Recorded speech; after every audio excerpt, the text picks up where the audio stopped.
Antarctica. Though we don't typically think of ice-covered regions as deserts. When people imagine a desert, they think of blazing heat, minimal rainfall, and endless stretches of sand. The Sahara fits this image perfectly, spanning an area equivalent to half of Russia or the entirety of Brazil. Interestingly, the Sahara is not just a barren wasteland. Beneath its sands lie significant deposits of gas and oil. The sand dunes in the Sahara can reach staggering heights of 160 to 180 meters, taller than a 70-story building. But what lies beneath this vast, sandy expanse? Why is there so much sand, and has it always been this way? Surprisingly, not too long ago, the Sahara was a flourishing, life-rich region. Something, however, changed drastically. Let's explore the basics. The Sahara stretches 400 kilometers from west to east and 800 to 1,200 kilometers from north to south, occupying 30% of the African continent. Its total area is a massive 8.6 million square kilometers, which surpasses the size of Brazil. Yet, contrary to popular belief, only 20% of the Sahara is covered by sand. The rest is primarily rocky terrain and cliffs. The sand, rocks, and stones of the Sahara conceal fascinating secrets that scientists have recently begun to uncover. For years, scientists theorized that the Sahara was once a verdant paradise, but lacked definitive proof, until recently. Beneath the desert's sands, researchers discovered a vast reservoir, the remnant of an ancient lake formed about 250,000 years ago when the Nile River breached a low channel near what is now Lake Nasser. This event flooded the eastern Sahara, creating a lake that at its peak spanned more than 108,000 square kilometers, making it significantly larger than Lake Erie and nearly double the size of Lake Michigan. Additionally, a smaller lake of about 48,000 square kilometers formed around the same time. The traces of these ancient lakes were first identified in 2010 by geologists from the U.S. National Air and Space Museum, led by Ted Maxwell. They utilized radar data from space shuttle missions to detect the contours of these prehistoric lakes beneath the Sahara's sands. The extreme dryness of the desert, combined with the consistent geological structure, allowed the radars to capture detailed images of this hidden prehistoric landscape, revealing one of the Sahara's many secrets. Scientists uncovered fossilized fish remains in sediments approximately 400 kilometers west of the Nile River, at an elevation of about 250 meters above sea level, marking the highest shoreline of a once vast lake. By integrating this data, researchers confirmed that the Nile once inundated the entire Kisiba-Tushka Depression in Egypt, forming a massive lake. The presence of Paleolithic human settlements near the Salima and Tarfawi areas further supports the existence of this ancient lake. For thousands of years, this lake fostered a diverse array of flora and fauna. However, its sudden formation led to its eventual demise, as the water levels receded and evaporated faster than they could be replenished. Over time, the lake dried up, and its bed was consumed by sand. Despite the lake's disappearance, life continued to thrive in the region. Scientific studies indicate that as recently as 5,000 years ago, the Sahara was lush with vegetation and teeming with life. But why was this the case? In 2015, scientists provided a comprehensive explanation. The Nature Communications Journal published a groundbreaking article detailing new research. Using the pulsar-phased ray-type L-band synthetic aperture radar from Japan's ALICE Advanced Land-Observing Satellite, scientists discovered the bed of a large ancient river with an extensive network of tributaries. This river, known as the Tamanrosset River, was a massive paleo believed to flow as recently as 5,000 years ago, originating from the Atlas and Ahagar Mountains in modern Algeria. Named after the oasis town of Tamanrasset in Algeria, the river and its tributaries spanned over 500 kilometers and emptied into the Atlantic Ocean near Mauritania. In ancient times, the Tamanrosset River Basin was rich in animal and plant life. However, over the course of 2,000 years, the river dried up completely. If it existed today, it would rank as the 12th longest river on Earth.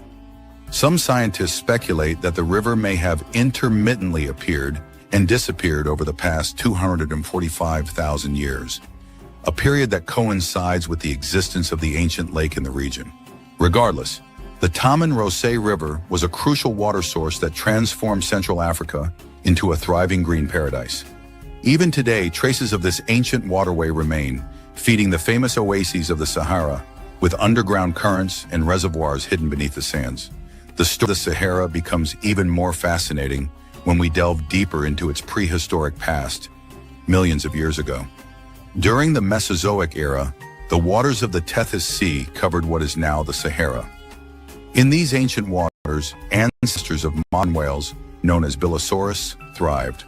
Their massive fossilized remains were discovered during excavation at Egypt. Observed on the ocean floor for millions, remained undisturbed until the ocean gradually receded in the sea.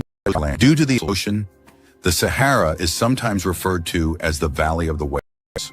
In addition to ancient marine creatures, the Sahara has also yielded the fossilized remains of one of the largest dinosaurs, the herbivorous sauropod.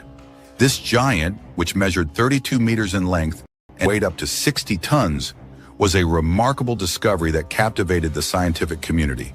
However, even this significant find was overshadowed by the discovery of remains from a previously unknown species of ancient creatures. In 2016, archaeologists made a remarkable discovery in Egypt that captivated the scientific community. Led by Dr. Heshan Solam of Mansour University, a team of Egyptian and American paleontologists unearthed the fossilized bones of a creature named Mansurosaurus. This find caused a sensation, and in 2018, the fossils were officially classified as belonging to a new ancient species and genus, making it a significant breakthrough in the field of paleontology. While the Sahara's rich history of wildlife is fascinating, the most intriguing aspect is how humans managed to survive in these once flourishing regions. To uncover these stories, we must delve beneath the sands of the Sahara. Humans have inhabited the Sahara for thousands of years, adapting to the region's ever-changing climate. As conditions shifted, people migrated in and out, building and abandoning settlements over time. Archaeologists have discovered human remains that indicate several distinct communities once lived there, some of which had social structures more advanced than mere pastoralism. Regions like the Fayum lowlands, Nabta, and the Bir Kaseba oasis became habitable during periods of increased rainfall, allowing populations to flourish. Around the 10th millennium BC, people began migrating down the Nile and spreading across the eastern Sahara. By the 7th millennium BC, large socially organized settlements had developed in the area. Pottery found in Nabta, with the earliest examples dating to the 6th millennium BC, is adorned with intricate colored patterns, reminiscent of ceramics from the Nile Valley near Khartoum. These archaeological discoveries suggest that these communities had a more advanced level of social organization than those in the Nile Valley. Notably, several ancient megalithic structures have been uncovered in Nabta. These are believed to be archaeoastronomical monuments, similar to Stonehenge. One of these megalithic structures is thought to be a calendar circle, potentially one of the earliest in history.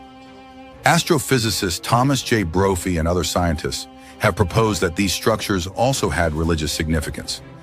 Brophy suggests that the sacred symbols found in Nabta Playa date back to the 5th millennium BC, reflecting themes of great practical importance to nomadic life, such as cattle, water, death, the earth, the sun, and the stars. There are even more man-made structures of historical interest buried under the Sahara's sands. Among these are the fortresses built by the Garamantes, an ancient Saharan people mentioned by the historian Herodotus. The Garamantes inhabited much of the Sahara from around 200 BC to 700 AD, a time when the region was already a desert. Despite the harsh conditions, the Garamantes learned how to extract water from underground sources and built an extensive network of canals to irrigate their fields and farms, providing drinking water to their towns and fortresses. Their ingenuity allowed them to thrive in an environment that would have been uninhabitable for others. Three-dimensional satellite images allowed scientists to observe the smooth edges of ancient man-made channels concealed under the sands of the Sahara. Over time, as the climate became increasingly dry, these channels dried up, and the sands eventually swallowed the settlements. While speculation about extraterrestrial origins is the stuff of science fiction, the Sahara does preserve evidence of interplanetary events within its sands. One such relic is the rare mineral known as Libyan desert glass, found scattered across the barren dunes and rocky plateaus. Libyan desert glass, which consists of 98% silicon dioxide, SiO2, resembles ordinary broken glass with a yellow-green hue in various shades. This natural glass has been known since ancient times and was even used by the ancient Egyptians. One famous example is the scarab beetle amulet symbolizing fertility, which adorned Pharaoh Tutankhamun's medallion. This medallion was first discovered by British archaeologist Howard Carter during the excavation of Tutankhamun's tomb in 1922. The origins of Libyan desert glass remain a mystery. It has been dated to approximately 29 million years ago, but no definitive theory explains its formation. The prevailing hypothesis is that the glass was created by the intense heat generated during a meteorite impact on Earth. The glass contains high-temperature minerals like cristobalite, zirconia, ZrO2, and moissanite, SiC, which require temperatures exceeding 1,600 degrees Celsius to form, temperatures higher than those found in any naturally occurring igneous rock on Earth. Another theory, the comet hypothesis, suggests that Libyan desert glass could be the altered remnants of a comet's nucleus. However, this theory lacks sufficient evidence and has not gained widespread acceptance within the scientific community. Similarly, the meteorite impact hypothesis faced challenges due to the absence of nearby impact craters in most regions where Libyan desert glass is found. This changed in 2007 with the discovery of the Kibera crater, a 31-kilometer-wide impact site located approximately 100 kilometers from the areas where the glass is typically found. This crater may provide a plausible explanation for the origins of Libyan desert glass, although much remains to be studied. The Sahara Desert holds many more astounding secrets, one of the most remarkable being its transformation over time. In the distant past, this vast desert was a lush, green paradise, often compared to the Garden of Eden. Intriguingly, the Sahara might undergo a similar transformation in the future. According to Kathleen Johnson, an assistant professor of Earth System Science at the University of California, Irvine, the Sahara's green period, also known as the African humid period, was driven by changes in Earth's orbital rotation, a cyclical pattern that repeats every 23,000 years.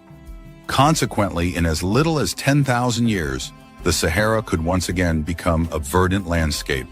However, this prediction remains uncertain. The Sahara's fate, whether it transforms once more into a lush paradise or remains a desolate expanse, will be determined by our actions today. The sands of time continue to shift, and the future of this ancient land lies in our grasp. What comes next is a story yet to be told. Do we need deserts on the planet? Yes, we need deserts. Deserts might look like barren wastelands, but they are far from it. They host a wide variety of life, and though they're far apart, sand from the Sahara Desert is crucial for life in the Amazon rainforest. Vast stretches of land covered with sand, having little to no presence of life, and occasional silhouettes of camels on the backdrop of a setting sun across the dunes.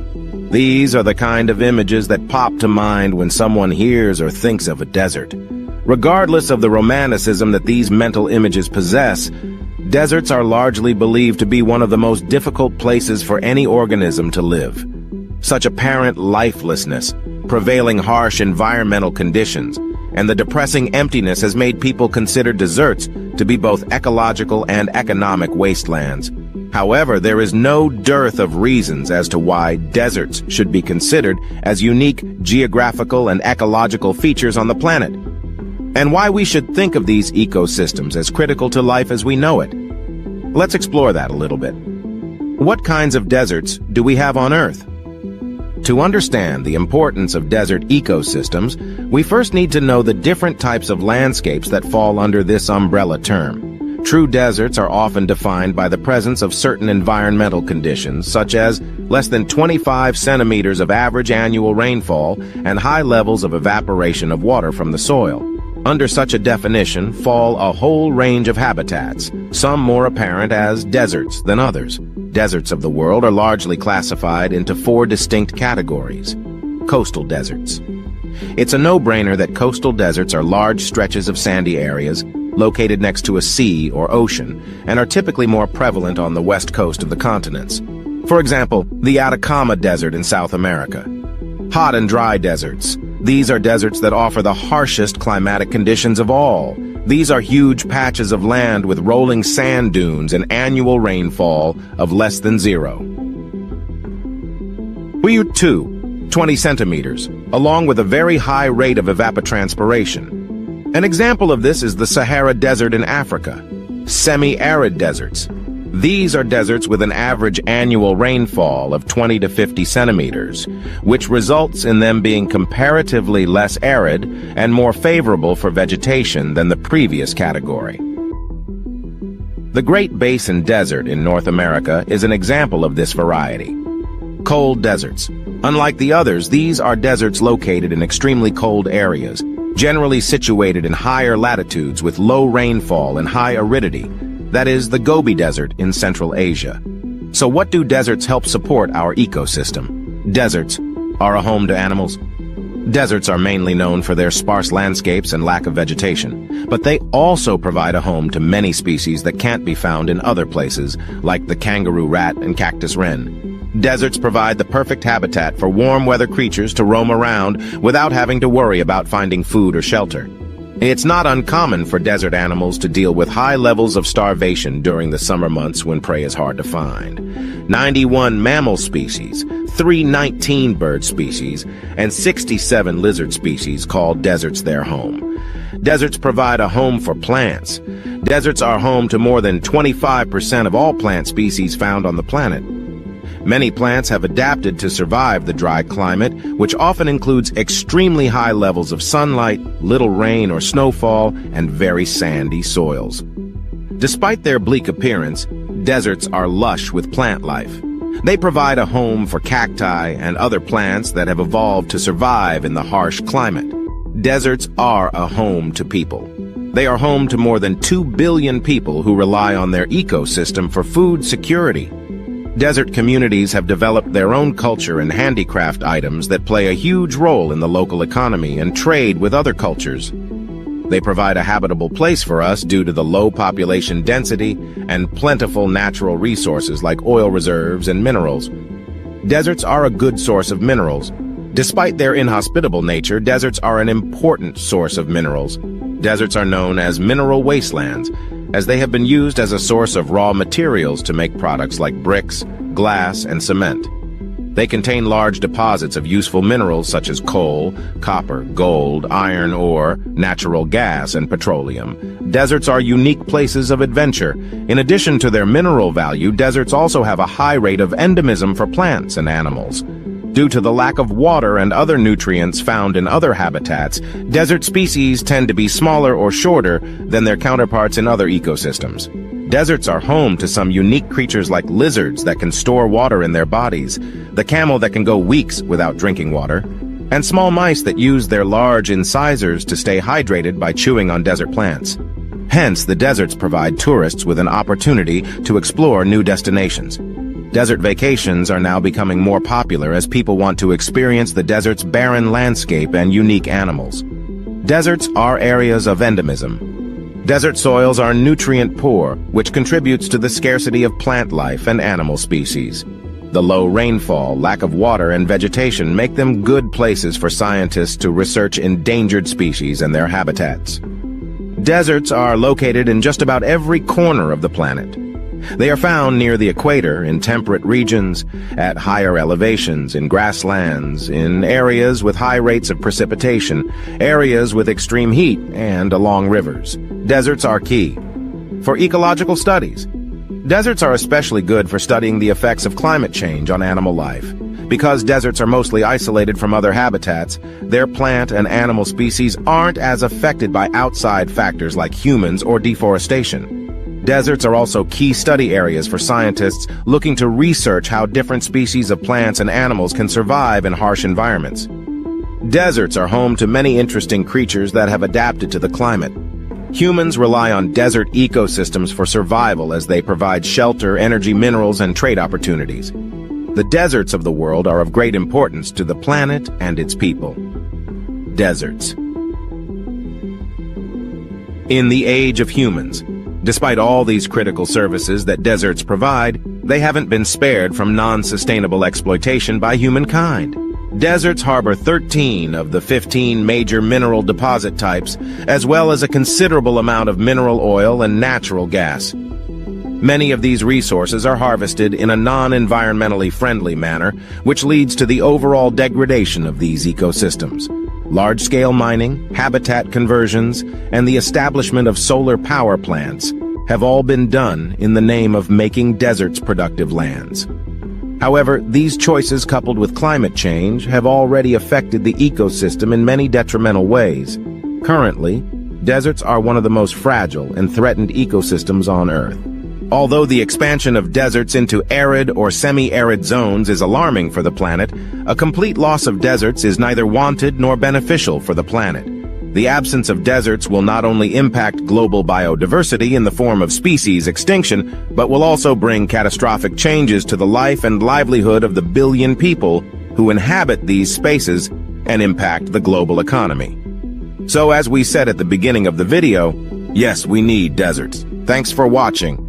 To stay updated on the latest discoveries, make sure to subscribe to my channel and turn on notifications. Imagine standing on the edge of a vast, unending desert, hiding a secret that could change everything we know. Picture this, the Sahara Desert, a boundless sea of golden sand stretching out as far as the eye can see. It's a place where the scorching sun reigns supreme, a place of relentless heat and howling winds. But beneath this harsh and unforgiving landscape lies a mystery that has been waiting to be unveiled.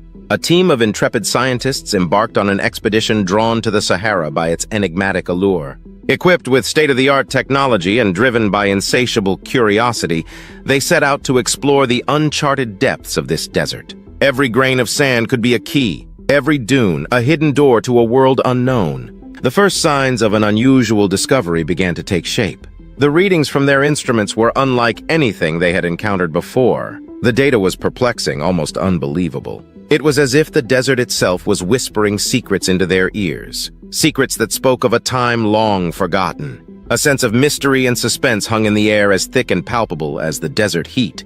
The scientists found themselves standing on the precipice of the unknown. Every new piece of information only deepened the enigma, and with each passing moment, the anticipation grew. The Sahara, known for its barren emptiness, was beginning to reveal a side of itself that no one had ever seen. Among the endless dunes, a story was being unearthed, a tale that had been silent for millennia. The desert was no longer just a desert. It was a puzzle waiting to be solved, a riddle begging to be answered. Every gust of wind, every shift in the sands seemed to resonate with the heartbeat of a secret that could redefine our understanding of the world, a secret that could change everything we thought we knew. The question loomed as vast and as profound as the desert itself. What could possibly be hiding under the sands of time?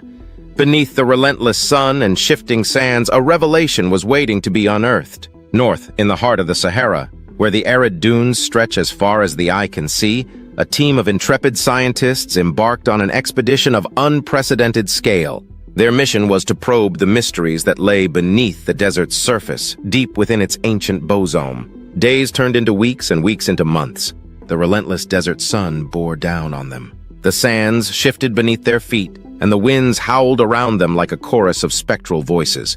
Yet they persevered, driven by the tantalizing promise of discovery. Their tools were simple yet effective, ground-penetrating radar to peer beneath the earth, handheld shovels to scrape away centuries of accumulated sand, and their own indomitable will to uncover the truth. Every day was a battle against the elements, a test of their resolve. But the allure of the unknown, the thrill of the chase, kept them going. Then one fateful day, their efforts bore fruit. There, in the heart of the Sahara, they stumbled upon something that defied belief, something that challenged the very foundations of their understanding. Their initial reaction was one of disbelief. The readings on their instrument seemed impossible, the implications of their findings unthinkable. But as they delved deeper, the terrifying reality began to sink in. They had discovered something that had been lurking beneath the sands for millennia, waiting to be discovered. This was no ordinary discovery.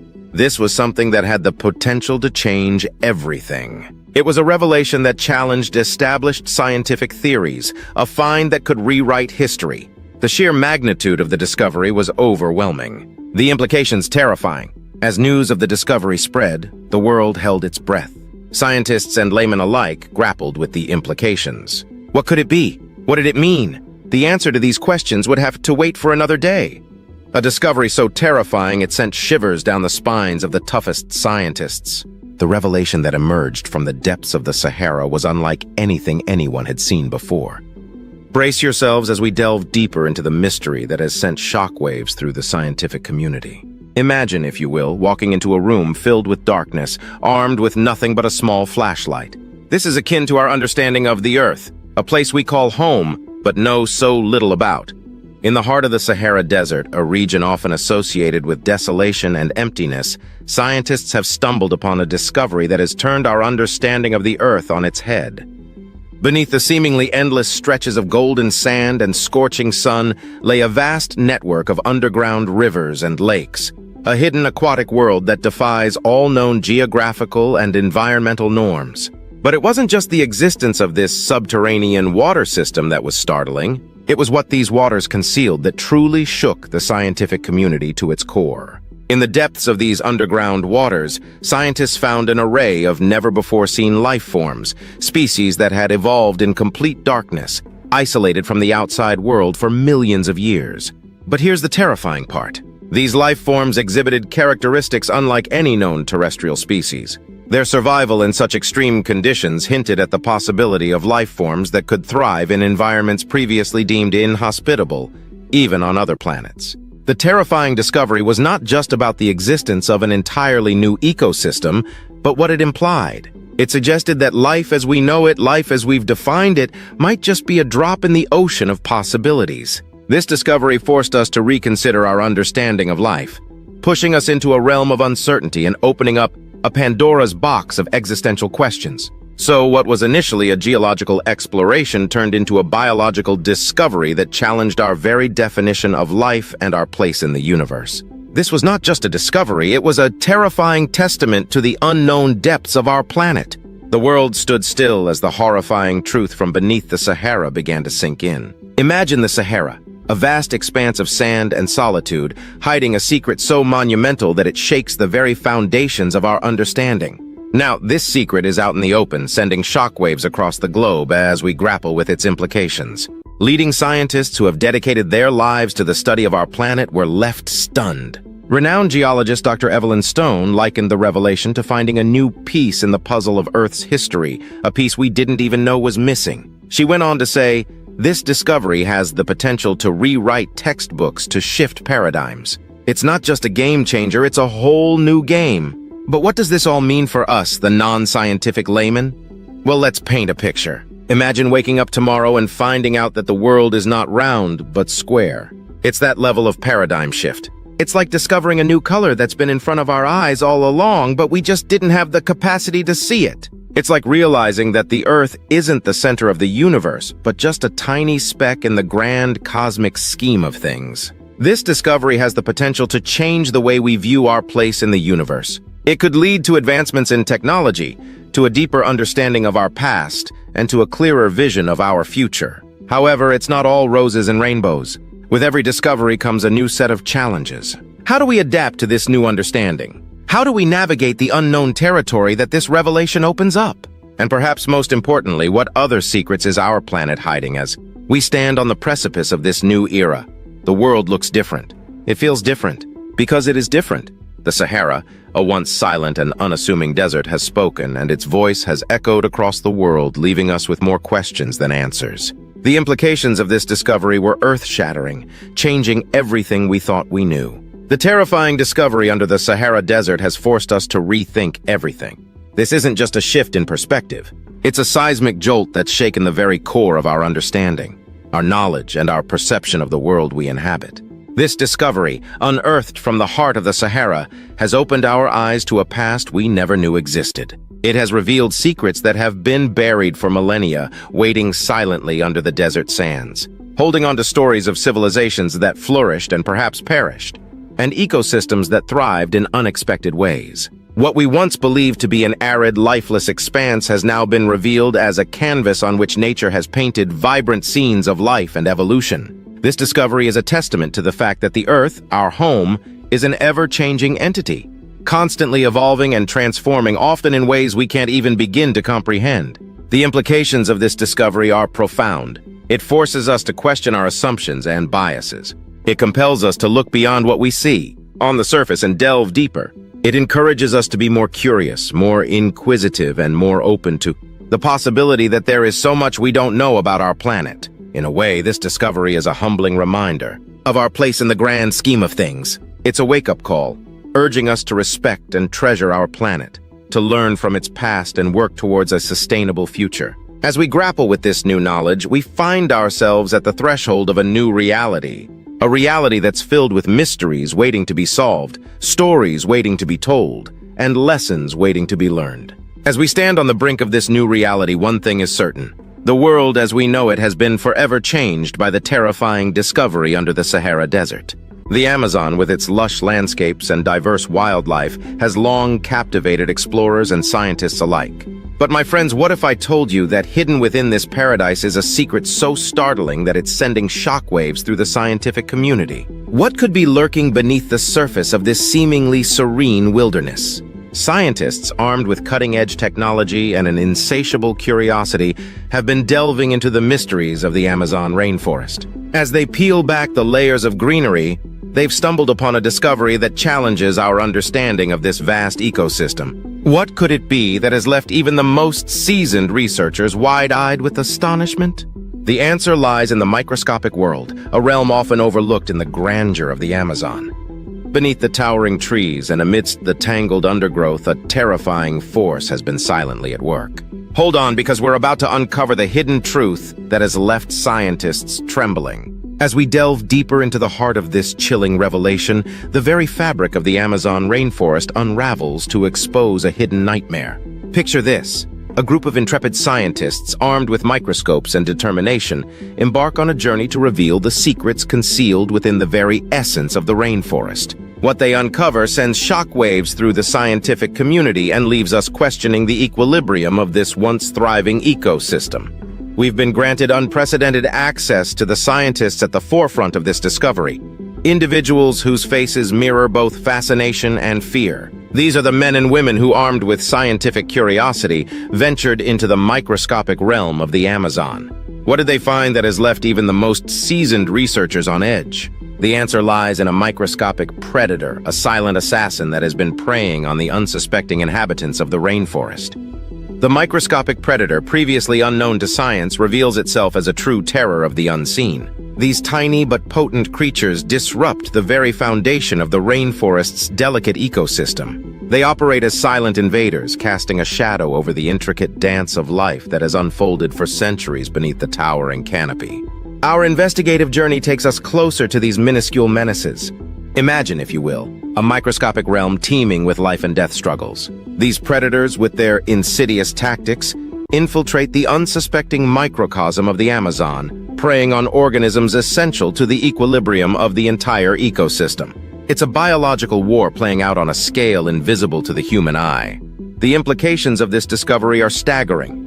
The microscopic predators are not only adept hunters, but also masters of adaptation, seamlessly integrating themselves into the delicate web of life. The once harmonious interactions between organisms are now disrupted, with potential consequences that stretch far beyond the microscopic realm. The question echoes through the rainforest. Can this unseen terror be contained? Or are we witnessing the unraveling of an ancient balance? As the scientists delve deeper into the impact of these microscopic predators, a nightmarish scenario unfolds. Picture the potential cascading effects throughout the food chain, as these unseen assassins upset the balance between prey and predator, herbivore and carnivore. The very foundation of the Amazon's biodiversity is at stake. The consequences are dire and far-reaching. The intricate tapestry of life in the Amazon, woven over millions of years, is threatened by a force so small yet so potent. The balance that has allowed this ecosystem to thrive is now on the precipice. The question lingers. Can the Amazon, with its resilient spirit, withstand this microscopic onslaught, or are we on the brink of witnessing an irreversible transformation? As we process the shocking nature of this discovery, one cannot help but ponder the broader implications for the entire rainforest ecosystem. The microscopic predators have unveiled a new chapter in the Amazon's story, one that challenges our understanding and compels us to confront the fragility of this ancient paradise. Join us in the next segment as we explore the ripple effects of this discovery, delving into the interconnected web of life in the Amazon and the potential consequences for its future. As we process the gravity of this discovery, the implications are vast. How does the presence of this microscopic predator reverberate through the rainforest, affecting not only the inhabitants but also the very essence of this vital ecosystem? We've reached out to experts in ecology and environmental science to understand the ripple effect of this discovery. The interconnected web of life in the Amazon is delicate, and any disturbance can send shockwaves through the entire system. How will the introduction of this microscopic predator impact the biodiversity we hold so dear? Imagine a domino effect, a cascade of changes that could alter the very fabric of the rainforest. From the smallest insects to the largest predators, every creature plays a vital role. The question now becomes, can the Amazon adapt to this new threat, or are we witnessing the beginning of a cataclysmic chain of events? Navigating the profound implications of this microscopic revelation, our voyage directs us to a critical juncture, the future of the Amazon rainforest. How will this revelation shape the destiny of this vital ecosystem? Are we standing on the precipice of an ecological crisis, or can our understanding of this discovery guide us towards solutions that preserve and protect the Amazon? Our exploration into the potential consequences of the microscopic predators leaves us at a crucial juncture. The Amazon, with its unparalleled biodiversity and ecological significance, is at a crossroads. To unravel this complex tapestry of life, we turn to experts on the front lines of conservation efforts, who are tirelessly working to safeguard the future of this irreplaceable ecosystem. We've engaged with dedicated individuals who have devoted their lives to understanding and preserving the Amazon. Their commitment is unwavering, but the challenges are monumental. How can we navigate the delicate balance between human activities and the needs of the rainforest? What solutions are being proposed to mitigate the impact of the microscopic predators and ensure the longevity of this natural wonder? The fate of the Amazon is intertwined with our collective actions. Conservationists stress the importance of preserving and restoring the habitats within the rainforest. Reforestation efforts, sustainable land use practices, and initiatives to curb deforestation are crucial components of the fight to protect the Amazon's fragile ecosystems. How can we, as stewards of the Earth, contribute to these efforts and make a positive impact? It's not just the responsibility of scientists and conservationists, it's a call to action for all of us. Every individual can play a role in protecting the Amazon and ensuring a sustainable future. By making conscious choices in our daily lives, supporting ethical and sustainable practices, and raising awareness, we contribute to the collective effort needed to preserve the lungs of our planet. However, the challenges facing the Amazon are not confined to national borders. The rainforest spans multiple countries, each with its unique set of circumstances and priorities. International collaboration becomes paramount. How can nations work together to address the threats facing the Amazon? What role does global cooperation play in ensuring the survival of this extraordinary ecosystem? Collaboration is the key. Governments, NGOs, and international organizations must unite to develop comprehensive strategies for the protection and sustainable management of the Amazon rainforest. The microscopic predators have underscored the fragility of this vast ecosystem, emphasizing the need for a coordinated global response. As we contemplate the future of the Amazon, one question looms large. Can we, as a global community, rise to the occasion and safeguard this invaluable treasure for future generations? The answer lies not only in scientific advancements, but in our collective will to enact meaningful change. The Amazon's destiny is in our hands, and the time to act is now. Let's draw inspiration from success stories where conservation efforts have made a difference. There is hope, and it lies in our ability to adapt, innovate, and commit to the preservation of our planet's most precious ecosystems. The Amazon, with all its mysteries and microscopic challenges, has endured for millennia. Now it calls upon us to be the guardians of its legacy. As we conclude this chapter of our journey into the heart of the Amazon rainforest, the path forward is clear. It requires collective responsibility, unwavering commitment, and a deep respect for the delicate dance of life within this ancient paradise. Thanks for watching. To stay updated on the latest discoveries, make sure to subscribe to my channel and turn on notifications. The Mariana Trench is the deepest oceanic trench on Earth and home to the two lowest points on the planet. The crescent-shaped trench is in the western Pacific, just east of the Mariana Islands near Guam. The region surrounding the trench is noteworthy for many unique environments, including vents bubbling up liquid sulfur and carbon dioxide, active mud volcanoes, and marine life adapted to pressures 1,000 times that at sea level. The Challenger Deep, in the southern end of the Mariana Trench, is the deepest spot in the ocean. Its depth is difficult to measure from the surface, but in 2010, the National Oceanic and Atmospheric Administration used sound pulses sent through the ocean and pegged the Challenger Deep D at 36,070 feet, 10,994 meters. A 2021 estimate using pressure sensors found the deepest spot in Challenger Deep was 35,876 feet, 10,935 m. Other modern estimates vary by less than 1,000 feet, 305 m. The ocean's second deepest place is also in the Mariana Trench. The Sirena Deep, which lies 124 miles, 200 kilometers to the east of Challenger Deep, is a crushing 35,462 feet deep, 10,809 m. By comparison, Mount Everest stands at 29,026 feet, 8,848 m above sea level, meaning the deepest part of the Mariana Trench is 7,044 feet, 2,147 m deeper than Everest is tall. The Mariana Trench is 1,580 miles, 2,542 kilometers long, more than 5 times the length of the Grand Canyon. However, the narrow trench averages only 43 miles, 69 kilometers wide. Because Guam is a United States territory and the 15 northern Mariana Islands are governed by a U.S. Commonwealth, the U.S. has jurisdiction over the Mariana Trench. In 2009, former President George W. Bush established the Mariana Trench Marine National Monument, which created a protected marine reserve for the approximately 195,000 square miles, 506,000 square km of seafloor and waters surrounding the remote islands. The monument includes most of the Mariana Trench, 21 underwater volcanoes, and areas around 3 islands. What lives in the Mariana Trench? Recent scientific expeditions have discovered surprisingly diverse life in these harsh conditions. Animals living in the deepest parts of the Mariana Trench survive in complete darkness and extreme pressure, said Natasha Gallo, a doctoral student at the Scripps Institution of Oceanography, who has studied video footage from filmmaker James Cameron's 2012 expedition into the trench. Food in the Mariana Trench is extremely limited because the deep gorge is far from land.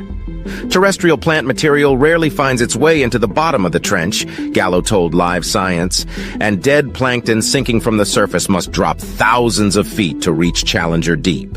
Instead, some microbes rely on chemicals, such as methane or sulfur, while other creatures gobble marine life that's below them on the food chain.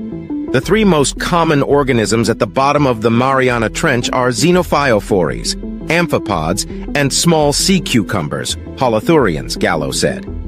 These are some of the deepest holothurians ever observed, and they were relatively abundant, Gallo said.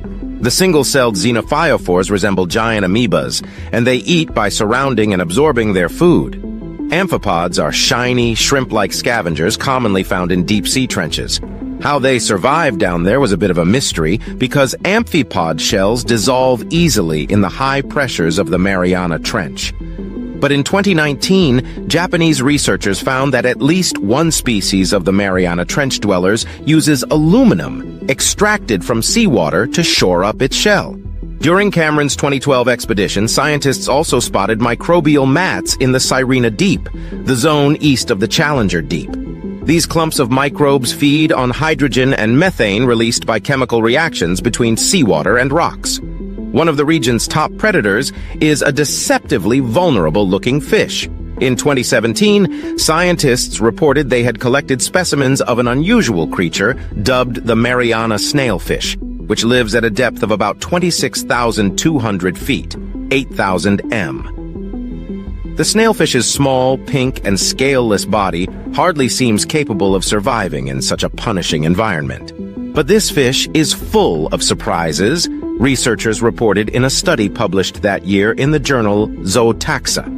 The animal appears to dominate in this ecosystem, going deeper than any other fish and exploiting the absence of competitors by gobbling up the plentiful invertebrate prey that inhabit the trench, the study authors wrote. Is the Mariana Trench polluted? Unfortunately, the deep ocean can act as a potential sink for discarded pollutants and litter.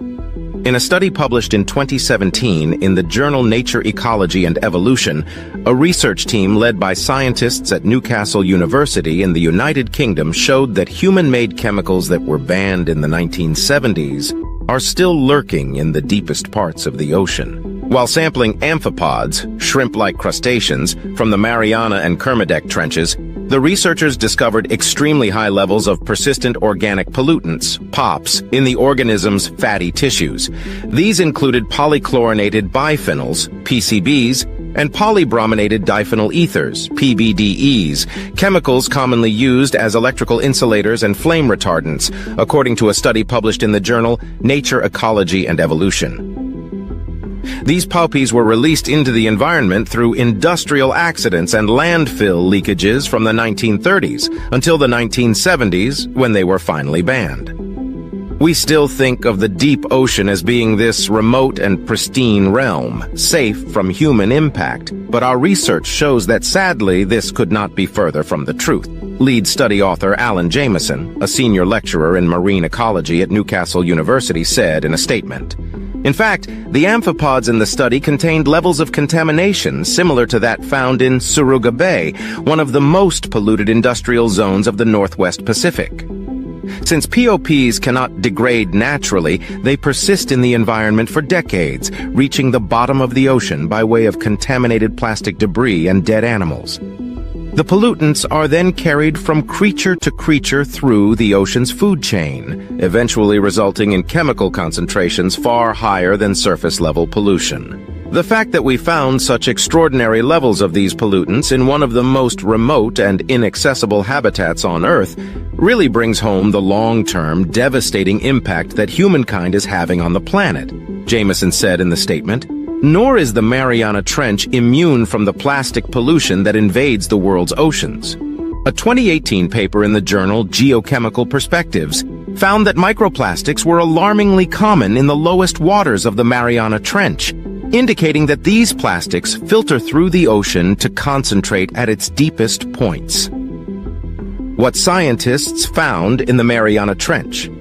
Scientists exploring a marine trench near Japan were astonished to find a fish in one of the deepest parts of the ocean, at 8,336 meters, about 5 miles below the surface. The tadpole-shaped translucent creature is a type of snailfish, and it's probably the deepest fish anyone will ever find. They can't really go any deeper, says deep-sea scientist Alan Jameson of the University of West Australia, who led the team that made the discovery. The previous record holder, a juvenile snailfish seen in the Mariana Trench, was filmed at a depth of 8,178 meters in 2017. Fish withstand the high pressures of extreme depths because of compounds called osmolytes in their cells. Osmolyte concentrations increase at greater depths to ensure that fish cells don't shrink too much at such bone-crushing pressures. But these compounds reach their maximum concentration at around 8,400 meters. So that's the theoretical limit of fish physiology. If anyone does find fish deeper than this, it will not be by much, Jameson says.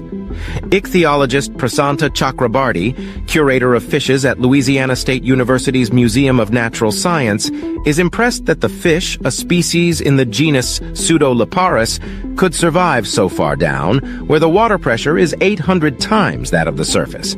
At that depth, everything from gas exchange for breathing to nearly every physiological function seems impossible, he says. I can barely swim to the bottom of a swimming pool without my ears popping. Jameson's team discovered the snailfish in August 2022 at the bottom of the Izu-Ogasawara Trench, near the main islands of Japan. The team was using crewed and uncrewed underwater vehicles to explore deep ocean trenches, and the Izu-Ogasawara connects in the south to the deepest, the Mariana Trench.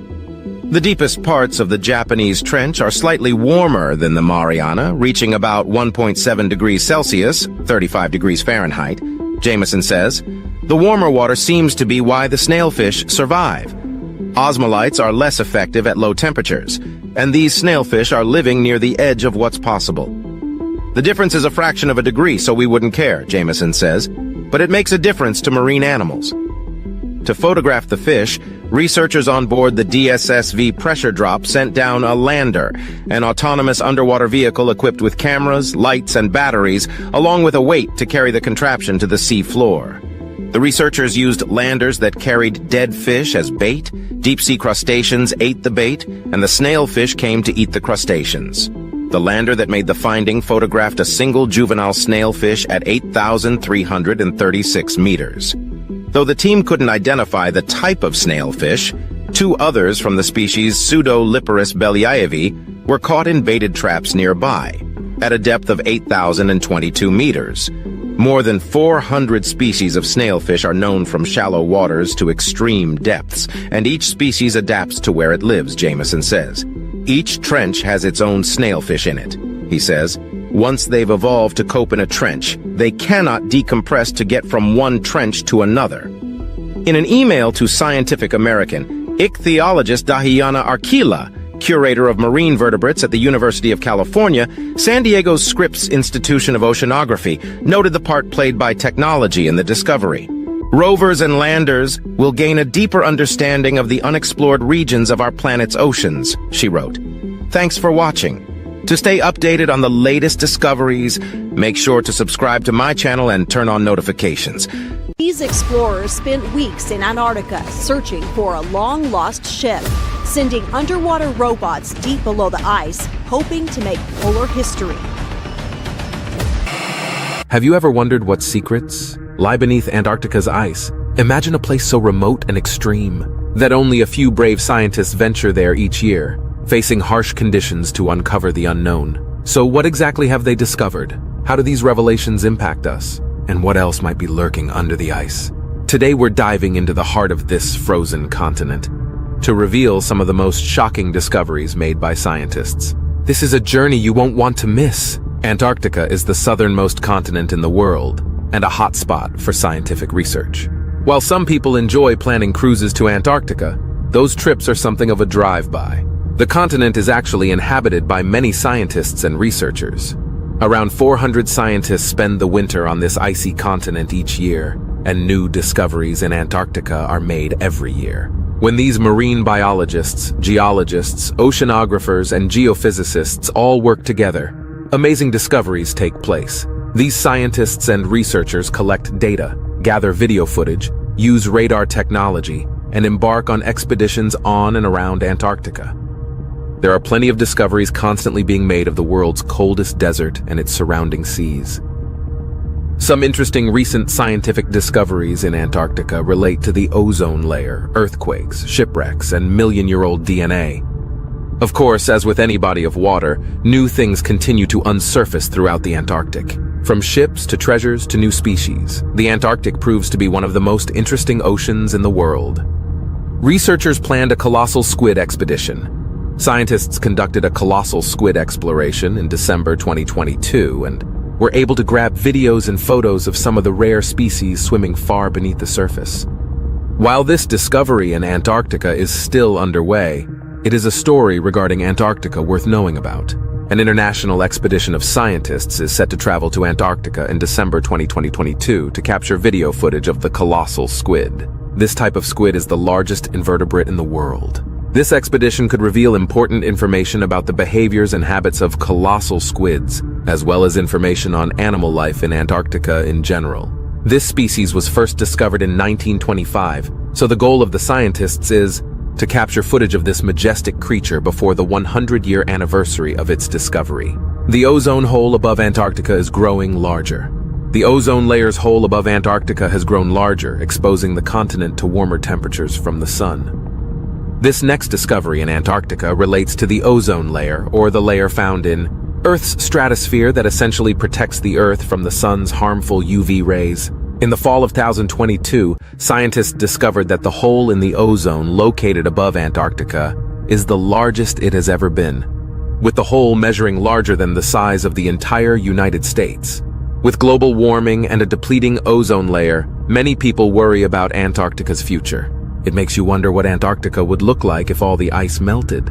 While scientists are worried about climate change, NASA scientist Paul Newman says that, in general, this hole in the ozone should hopefully grow smaller over time. Changing seasons were linked to change in ice sheet movement. Due to changing weather and seasonal climate, ice sheets have been moving through the Arctic at faster speeds. The glaciers in Antarctica are subject to ice draining and movement. The University of Cambridge researchers and NVO discovered in Antarctica during the fall of 2022 that these ice movements and draining are linked to changes in seasons. For example, it was revealed that during the Arctic summer, ice shelf movement and ice flow sped up by 15%. The scientific team used images from satellites to analyze ice flow and draw conclusions about the relation between the change in seasons and the change in ice movement. Earthquake swarms were detected in Antarctica. Scientists discovered earthquake swarms along the Shetland Plate and Antarctic Plate in 2020 and 2021. When people think of earthquakes, they likely picture the Ring of Fire, an area in the Pacific Ocean prone to tectonic plate friction. A series of earthquakes was recently discovered all the way in Antarctica, the southernmost continent. Scientists discovered earthquake swarms occurred along the Shetland Plate and Antarctic Plate. The swarms lasted from August 2020 all the way through February 2021. Within that time, around 85,000 earthquakes occurred. Scientists believe this series of earthquake storms was potentially caused by the eruption of a dormant volcano. An enormous icefish breeding colony was discovered. A massive group of icefish was found in 2021 near the Filchner ice shelf. In early 2021, scientists uncovered the largest known fish breeding colony by the Filchner ice shelf in the Antarctic Weddell Sea, containing 60 million nests. The team of scientists used a towed camera system to gather footage of the ice fish, which were located over 400 meters below sea level. The images provided by the camera system allowed the scientists to determine that the nests were created by Neopagitopsis iona, a species of icefish. These nests typically contain between 1,500 to 2,500 eggs each. The shipwreck of Shackleton's Endurance was uncovered. The infamous shipwreck Endurance was found in March 2022. There are so many unique facts about Antarctica and the continent's history, from its flora and fauna to the midnight sun.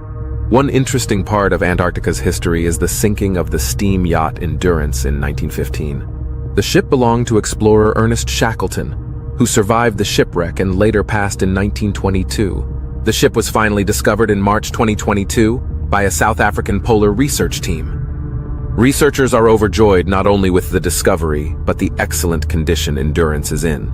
Sponges were found beneath the ice. In 2021-2022, sponges were found when people were drilling through Arctic ice, hitting a boulder. This incredible discovery from winter 2021-22 is thanks to marine biogeographer Hugh Griffith. The interesting thing is, Griffith was not even present during the discovery of the sponges. Geologists were drilling through ice in Antarctica and hit a boulder. This drilling process was recorded on camera, and when Griffith watched the video, he discovered sponge animals on the rock. Griffith believes these sponges to be stalked sponges. There are other animals living on the rock that have not yet been identified, but scientists do know there are sponges present. Million-year-old DNA was discovered. In the fall of 2022, scientists uncovered million-year-old DNA in the Scotia Sea, just north of the continent. In the fall of 2022, scientists discovered million-year-old DNA in Antarctica. A University of Tasmania and University of Bonn study discovered this DNA in the Scotia Sea, located just north of the continent of Antarctica. The ancient sediment that was discovered is now the oldest marine DNA found from seafloor sediments. This DNA will be analyzed and studied by scientists, as it will tell us a lot about the polar marine ecosystem, as well as how climate change may affect Antarctica. A large lake was found beneath Antarctica's largest ice sheet. According to researchers, sediment from over 34 million years ago was also discovered in the area. Speaking of million-year-old DNA, a recent lake was found in Antarctica that scientists believe could possess sediment from over 34 million years ago. In the spring of 2022, a Chinese aircraft spotted this hidden lake behind a canyon and below an ice sheet. The lake has since been named Lake Snow Eagle, Lake Snow Eagle was discovered using radar technology to look beneath the ice sheet. Finding this lake is extremely impressive, as scientists have been flying and using radar over the area for 3 years prior to the discovery. Hidden life was discovered under Antarctica's Larsen ice shelf. An underwater ecosystem was found in a river beneath the Larsen ice shelf. In June 2022, an underwater ecosystem was discovered in a river beneath the Larsen ice shelf in Antarctica. This discovery was made by New Zealand scientists when they drilled through the shelf and filmed the icy water below. The video footage revealed shrimp-like creatures swimming about in their underwater habitat. Scientists noticed a groove in the ice shelf, noting that this unique shape meant there was a river running beneath the ice. Upon investigation, the creatures were found about 1,640 feet below the surface of the ice. The new deepest point was mapped. Scientists and oceanographers have recently mapped the Factorian Deep, the Arctic's current deepest point. The deepest point of the seafloor around Antarctica is called the Factorian Deep. In 2022, the most detailed view of these depths was given, with the ocean extending some 24,400 feet, which is 7,437 m. The Factorian Deep was only discovered in 2019, but it and its surrounding area have just been mapped. The deep covers a large area, and it is hoped the research will lead to the discovery of new hotspots for marine life. Seemingly impossible phytoplankton blooms. Phytoplankton blooms have been found in the deeper waters of Antarctica. There is still much to learn about the life that calls the waters around Antarctica home. One of the seemingly impossible discoveries was that of a phytoplankton blooming deep in the ocean. It was found in both of the world's polar regions. Previously, it had been thought there wasn't enough light there for the phytoplankton to survive. Now it seems that algae can thrive with as little as 1% of the light found on the surface. Bye-bye iceberg.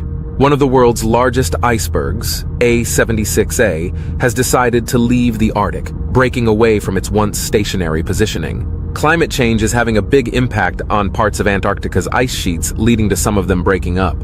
It was found that the world's largest iceberg, called A76A, has decided to leave Antarctica. Satellite imagery shows it floating up in the mouth of the Drake Passage and has begun its journey away from Antarctica. The hunk of ice is around 84 miles long and 16 miles wide. Clues to the survival of microbes under the ice. New evidence shows that microbes feast on ancient carbon, which has been exposed through climate change. It has been a mystery how microbes manage to survive in lakes deep under the ice of Antarctica. But now, new evidence and new discoveries in Antarctica are helping to shed light on that, revealing that the microbes feast on ancient carbon. Scientists have found the bacteria in a buried lake in West Antarctica are feeding on carbon that seawater left behind thousands of years ago. Not all the ancient mysteries of Antarctica date back to the dinosaurs. Some date back to the last ice age. A buried flying saucer, really. A saucer-shaped discovery was made in Antarctica, with one being found by explorers in the water. This one is, of course, a joke. No alien flying saucers have ever been discovered in the ice in Antarctica, nor are they likely to ever be discovered. If one would like to find a flying saucer, one will need to somehow get into Area 51. There are certainly enough little green man-themed restaurants and shops in Roswell, New Mexico, to convince passers-by that an unfortunate flying saucer met its end in the remote American town. The hole in the pole grew deeper. A large hole in the Antarctic Ocean was recently discovered. Something that has been interesting for scientists for many years is the mysterious hole that was found in the South Pole, aka Antarctica. A mysterious hole larger than Maryland has reappeared in the middle of Antarctica after 42 years. Of course, this could simply be the ice shifting and changing due to heat and climate changes, but it's still an oddball discovery. Generally, holes without ice or land don't make their way into a busy Antarctic region, so this is certainly something to keep an eye on. Furthermore, the hole was the largest ice break observed in that region for decades, spanning a whopping 13,000 square miles in size. This is projected to get larger as the ice melts and moves, so we'll keep with that story. We hope you found these discoveries from Antarctica's hidden secrets. To stay updated with our latest videos, please subscribe and turn on the notification bell. Share your thoughts and suggestions for future topics in the comments below. Explore our channel for more amazing content. Thanks for watching, and until next time. Mars has captivated humans since we first set eyes on it as a star-like object in the night sky. Early on, its reddish hue set the planet apart from its shimmering siblings, each compelling in its own way, but none other tracing a ruddy arc through Earth's heavens. Then, in the late 1800s, telescopes first revealed a surface full of intriguing features, patterns, and landforms that scientists at first wrongly ascribed to a bustling Martian civilization. Now, we know there are no artificial constructions on Mars, but we've also learned that, until 3.5 billion years ago, the dry, toxic planet we see today might have once been as habitable as Earth. Since the 1960s, humans have set out to discover what Mars can teach us about how planets grow and evolve, and whether it has ever hosted alien life. So far, only uncrewed spacecraft have made the trip to the Red Planet, but that could soon change. NASA is hoping to land the first humans on Mars by the 2030s, and several new missions are launching before then to push exploration forward. Here's a look at why these journeys are so important, and what humans have learned about Mars through decades of exploration. Why explore Mars? Over the last century, everything we've learned about Mars suggests that the planet was once quite capable of hosting ecosystems, and that it might still be an incubator for microbial life today. Mars is the fourth rock from the Sun, just after Earth. It is just a smidge more than half of Earth's size, with gravity only 38% that of Earth's. It takes longer than Earth to complete a full orbit around the Sun, but it rotates around its axis at roughly the same speed. That's why 1 year on Mars lasts for 687 Earth days, while a day on Mars is just 40 minutes longer than on Earth. Despite its smaller size, the planet's land area is also roughly equivalent to the surface area of Earth's continents, meaning that, at least in theory, Mars has the same amount of habitable real estate. Unfortunately, the planet is now wrapped in a thin carbon dioxide atmosphere and cannot support Earth-like life forms. Methane gas also periodically appears in the atmosphere of this desiccated world, and the soil contains compounds that would be toxic to life as we know it. Although water does exist on Mars, it's locked into the planet's icy polar caps and buried, perhaps in abundance, beneath the Martian surface. Today, when scientists scrutinize the Martian surface, they see features that are unquestionably the work of ancient flowing liquids, branching streams, river valleys, basins, and deltas. Those observations suggest that the planet may have once had a vast ocean covering its northern hemisphere. Elsewhere, rainstorms soaked the landscape, lakes pooled, and rivers gushed, carving torrents into the terrain. It was also likely wrapped in a thick atmosphere capable of maintaining liquid water at Martian temperatures and pressures. Somewhere during Martian evolution, the planet went through a dramatic transformation, and a world that was once rather Earth-like became the dusty, dry husk we see today. The question now is, what happened?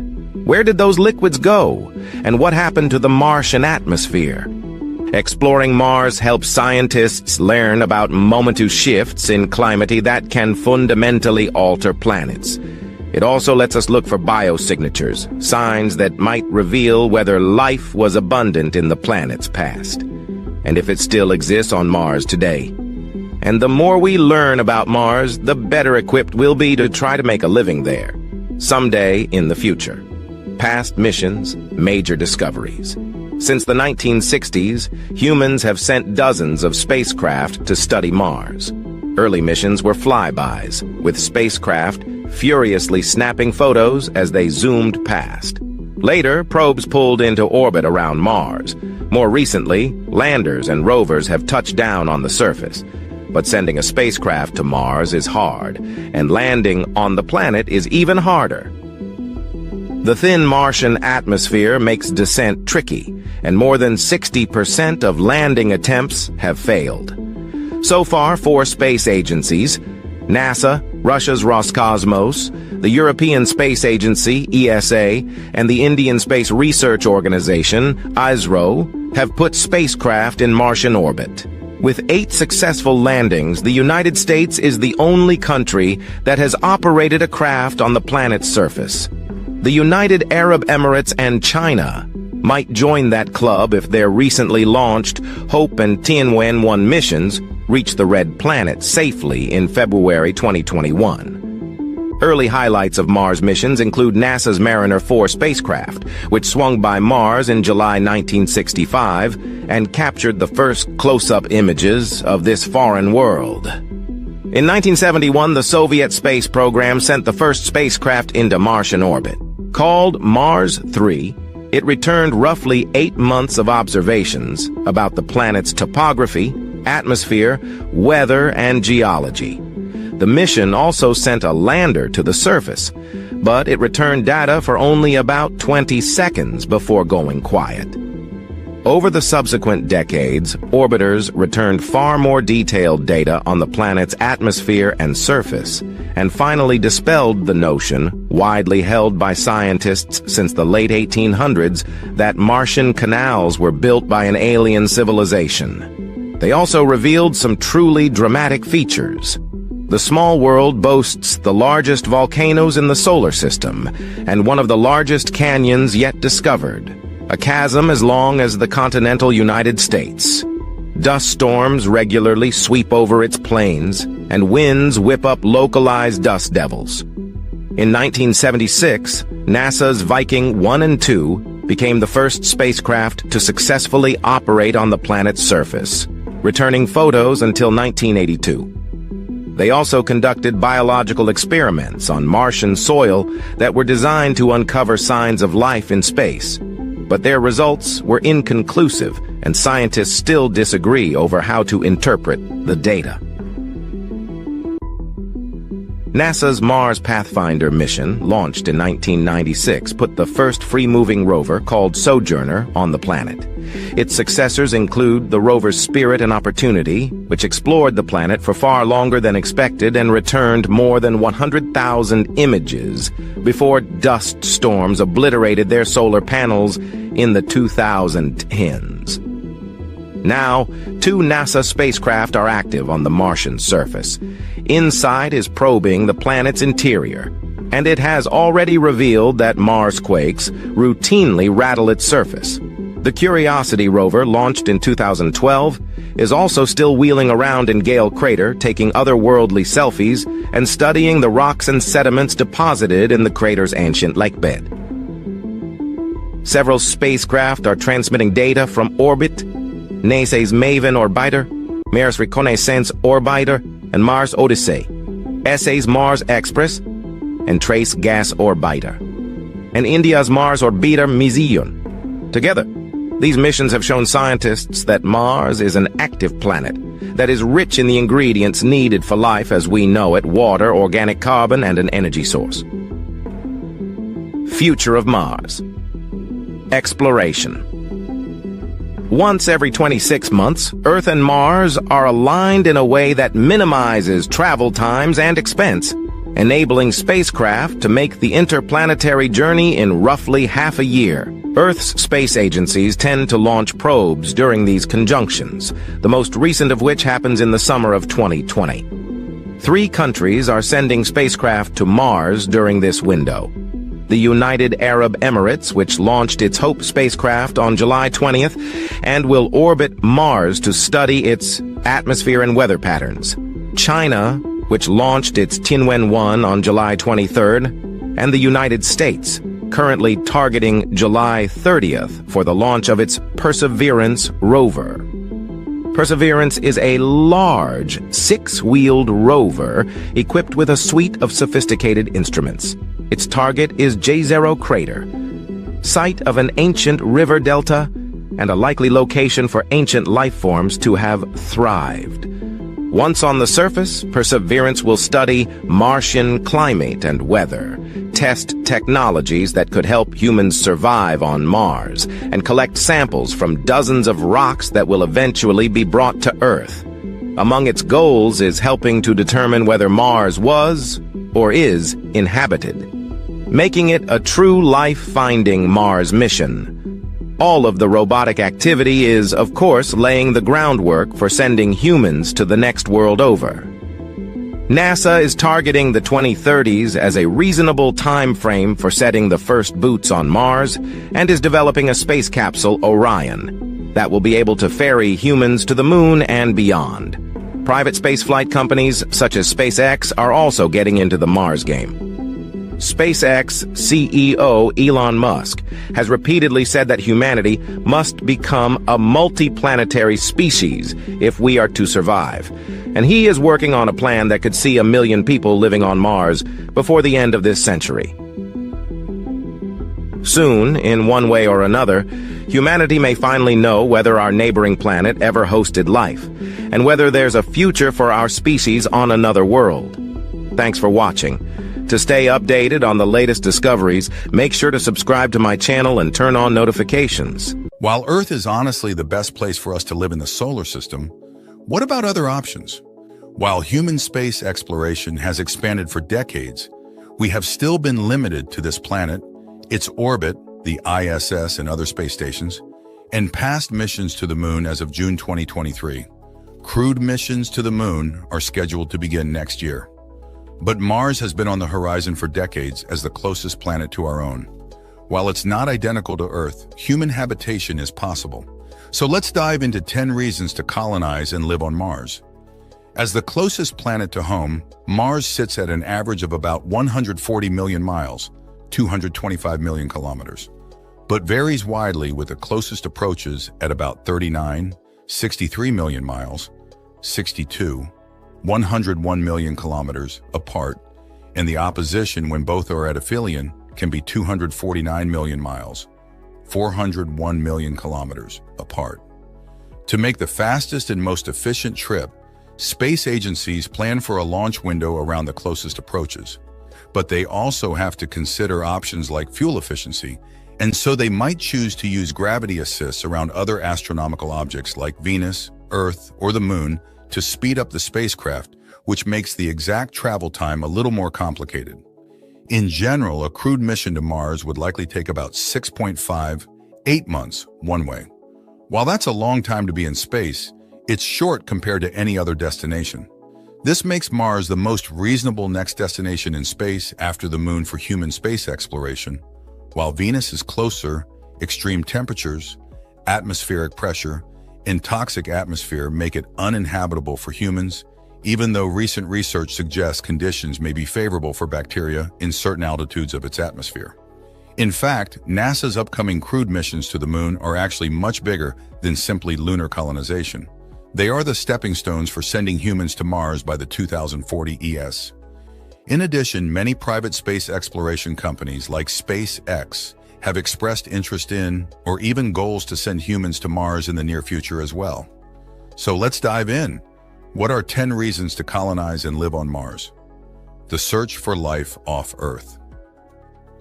Knowing whether or not life existed or exists beyond Earth is a fundamental question in our understanding of our planet, our solar system, our universe, and even ourselves. As the closest planet to us, Mars is a prime destination to explore this question. In addition, it is the most similar planet to us in the solar system. In fact, evidence suggests Mars used to be covered in water, warmer, and hosted a thicker atmosphere which would make it a much more potentially habitable environment in its past. There is even a theory that life on Earth could have come from rocks rich with microorganisms ejected from Mars and landed on Earth, the Mars life theory. Martian rocks have been found on Earth as meteors from asteroids and the Moon have, though none of these contain signs of life. Human colonization of Mars would increase the chance of finding evidence of past or even current life on another planet. Understanding the surface of Mars and its evolution. Studying the surface of Mars will help us uncover clues about this past, its evolution to its present-day state, and possibly even our own future. If Mars used to be like Earth, then Earth's future may look like Mars. Studying the evolution of its surface can help us understand if it is a potential future for Earth, which provides vital information in our stewardship of the planet for the next several decades and even centuries. Testing ground and launch pad for future human space exploration. If we can colonize and live on Mars, it will allow us to test further human space exploration, helping us to develop better and safer technology that could be used in more hostile environments like those further out in the solar system or asteroids. In addition, Mars has about 38% the gravity of Earth, requiring spacesuits to weigh us down and move effectively on the surface, which means that it would be easier to launch a spacecraft from Mars than it would be from Earth in terms of escaping the planet's gravity. It could prove to be an efficient spaceport for missions to the outer solar system due to this, and the fact that it is slightly closer to those targets than we are. Develop new technologies. Exploration has always fueled innovation, especially with technology. Many common objects in daily life today, like GPS, medical diagnostic tools, wireless technology, cordless power tools, sports bras, diapers, solar panels, camera phones, and the rumble strips on the highway are because of space exploration. Many medical innovations have come from NASA's research, such as implantable heart monitors, invisible braces, computerized insulin pumps, and artificial limbs. The continual robotic exploration of Mars has fueled innovation in robotics, geology, coding, communications, and more. In the words of Mary Roach in Packing for Mars, if it's cordless, fireproof, lightweight, and strong, miniaturized, or automate, chances are good NASA has had a hand in the technology. The challenge of sending humans to live on Mars will push us to create new innovations that will not only help the Mars dwellers, but us here at home. When the space race started, most people wouldn't have even dreamed of some of the technology we have today because of human space exploration. Who knows what we will create in the service of living on Mars that will have a daily impact on future generations, both there and here. Encourage space tourism. We've talked about the current feasibility and cost of going to space today, including after you've died, along with the pros and cons of space tourism in general. We are already sending humans into space at an increasing rate and lower costs, though it's often still out of reach for the average person as of 2023. The goal of colonizing Mars fuels innovations in space tourism and vice versa. As we plan for and eventually send the first humans to Mars, their innovations and tests of these technologies will help us improve space tourism closer to home, making it more accessible and safer for everyone. Just as the airplane used to be an extravagance only for the wealthy, space tourism will become more and more available to the average person as human space exploration continues. Offer space mining opportunities. The idea of mining minerals and chemical compounds from astronomical objects like the moon, asteroids, and planets has been suggested and studied time and time again, especially to fill the growing needs of the technology sector. Whether this truly solves our issue of non-renewable resources or simply elongates our timeline is another matter. However, colonizing Mars could help us better understand how to safely and efficiently harvest valuable materials on the Martian surface and beyond. One of the pieces of equipment on the Perseverance rover, the Mars Oxygen Experiment, or MOXIE, is working on converting Martian carbon dioxide into oxygen and is paving the way to help humans live and work on Mars. Advancing science in general. There are the obvious areas of scientific advancement from human space exploration that have already been discussed: search for life, planetary evolution, technology, etc. But the beauty about science is that it's all interconnected. When we push the boundaries of one area of science, we often make discoveries that impact other areas of science. Exploring and living on a planet other than our own will help us better understand astronomy, physics, and geology, as well as less expected areas such as biology, neurology, and psychology, as humans have to deal with living in isolation, not just from people, but from many of the comforts of life we have become accustomed to.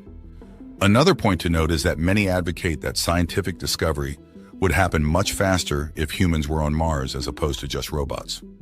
While robots can do an immense amount of research, there is something special about the human brain and its ability to make connections and be creative, ensuring our survival.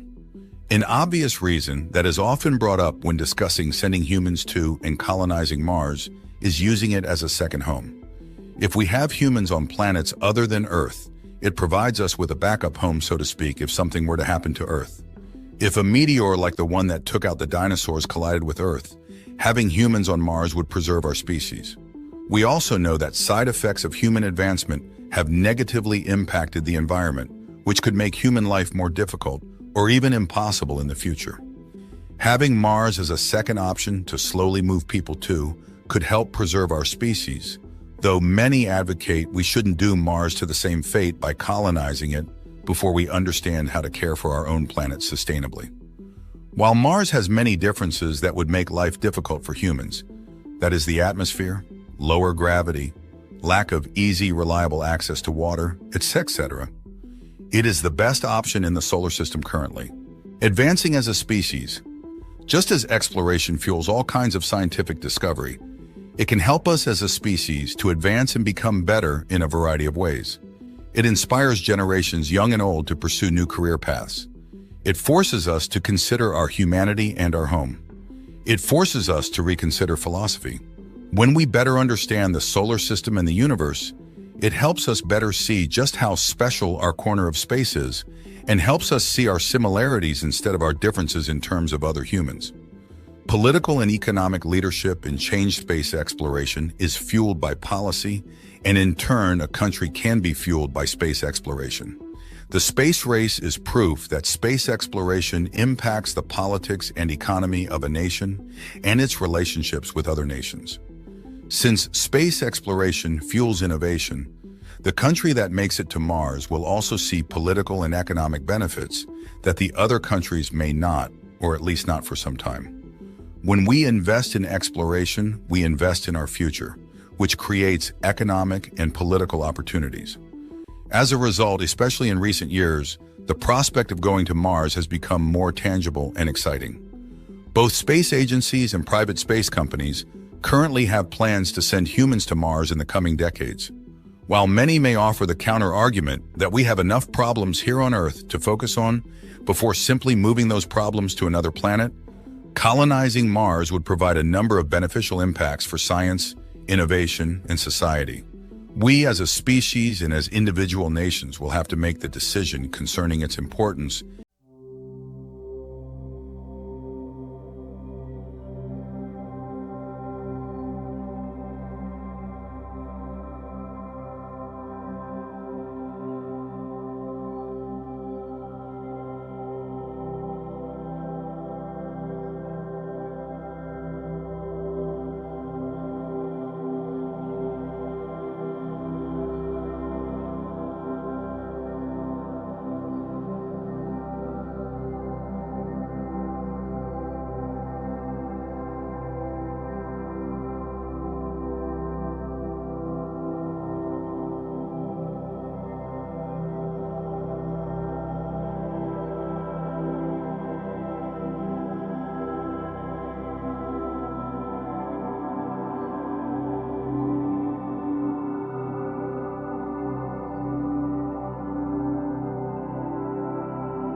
scientists hope to better predict and prepare for future eruptions, minimizing their catastrophic impacts on humanity and the environment.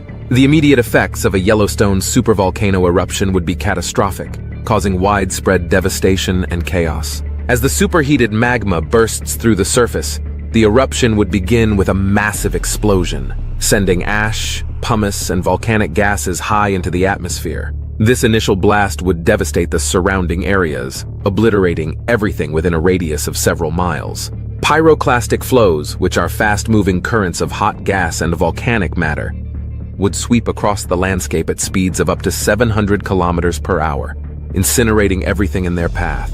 Ash fallout would be one of the most immediate and widespread effects. The eruption could eject billions of tons of ash into the atmosphere, which would then spread across vast areas, potentially covering much of North America. Cities and towns downwind from Yellowstone could be buried under meters of ash, leading to the collapse of buildings, the clogging of machinery, and the contamination of water supplies. Inhalation of ash could cause severe respiratory problems and even death for people and animals in the affected areas.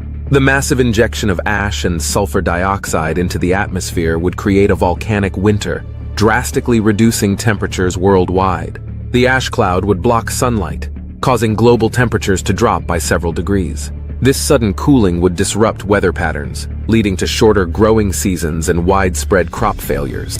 The reduction in food production could lead to severe food shortages and famine, exacerbating the humanitarian crisis. The eruption would also have immediate impacts on air travel. The vast ash cloud would make flying hazardous, leading to the grounding of flights across North America and potentially other parts of the world. Ash particles can damage aircraft engines and pose significant risks to air travel, as seen during the 2010 Eyjafjallajökull eruption in Iceland, which caused widespread flight cancellations across Europe. Infrastructure would suffer extensive damage.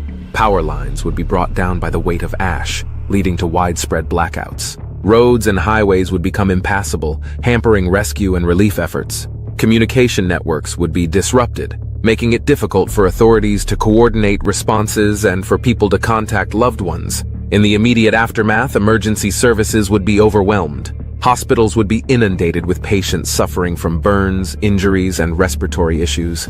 The sheer scale of the disaster would stretch resources to their limits, making it challenging to provide adequate care and support to those in need. The environmental impact would be severe. Rivers and lakes could be choked with ash, killing fish and other aquatic life. Forests and farmlands would be buried, leading to the loss of wildlife habitats and agricultural land. The sulfur dioxide released into the atmosphere would form sulfuric acid droplets, leading to acid rain, which would further damage crops, forests, and bodies of water. Overall, the immediate effects of a Yellowstone supervolcano eruption would be devastating, with far-reaching consequences for both the local and global environment. The combination of explosive force, ash fallout, and volcanic winter would create a disaster of unprecedented scale, affecting millions of lives and causing widespread destruction. In the short term, a Yellowstone supervolcano eruption would have dramatic and far-reaching global consequences. One of the most immediate effects would be a significant drop in global temperatures, known as a volcanic winter. The massive amount of ash and sulfur dioxide ejected into the atmosphere would block sunlight, leading to a temporary cooling of the Earth's surface. This sudden drop in temperature could last for several years, disrupting weather patterns and leading to severe climatic changes. Agriculture would be heavily impacted by the volcanic winter. The reduction in sunlight and lower temperatures would shorten growing seasons and reduce crop yields worldwide. This would lead to food shortages and increase the risk of famine, especially in regions already vulnerable to food insecurity. The economic impact would be severe, as agricultural production declines and food prices skyrocket. Transportation would also face significant disruptions. The ash cloud would pose a major hazard to aviation, grounding flights, and disrupting global air travel. This would affect not only passenger travel but also the transportation of goods, leading to supply chain interruptions. The resulting economic losses from grounded flights and disrupted trade would be substantial. Health issues would arise from